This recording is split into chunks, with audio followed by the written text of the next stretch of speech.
More than 1,000 in U.S. die in a single day from coronavirus, doubling the worst daily death toll of the flu.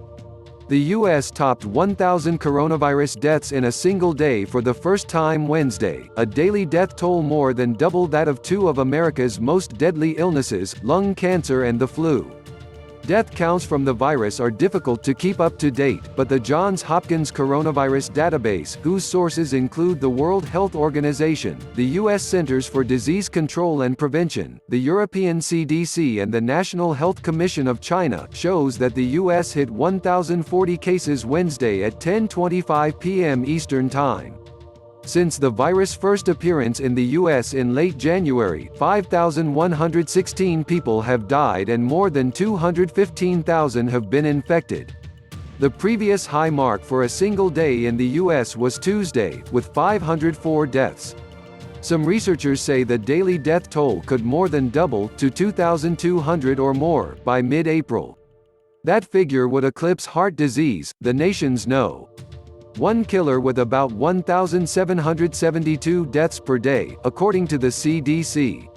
Our country is in the midst of a great national trial, President Donald Trump said in a White House briefing on the virus. We're going to go through a very tough 2 weeks. Lung cancer kills 433 people each day in the U.S. That's the same number of seats on a Boeing 747 airplane, according to the Lung Cancer Foundation of America. Breast cancer kills about 116 Americans a day.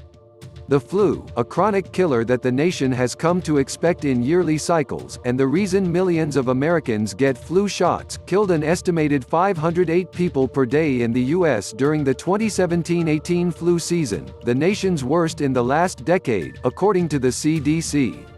This year's flu season has recorded an average of 383 deaths per day, CDC figures show. While health officials say COVID-19 is considered a flash medical event in that it is unlikely to maintain its deadly hold for more than 3 or 4 months, the 1,000 threshold is a significant one because it shows just how potent an unforeseen outbreak can be on the U.S. medical system. It also raises questions about COVID-19's possible deadly effects over time. Anthony Fauci, a member of the White House Coronavirus Task Force, has cautioned that the virus could become a recurring event, much like the flu.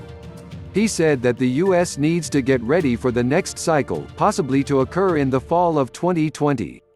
We really need to be prepared for another cycle, Fauci said. Fauci, the director of the National Institute of Allergy and Infectious Diseases, emphasized the need to continue developing a vaccine and test it quickly so it will be available for that next cycle. A University of Washington study updated this week projects that if the entire nation makes an all-out effort to restrict contact, coronavirus deaths will peak in the next 2 weeks and patients will overwhelm hospitals in most states.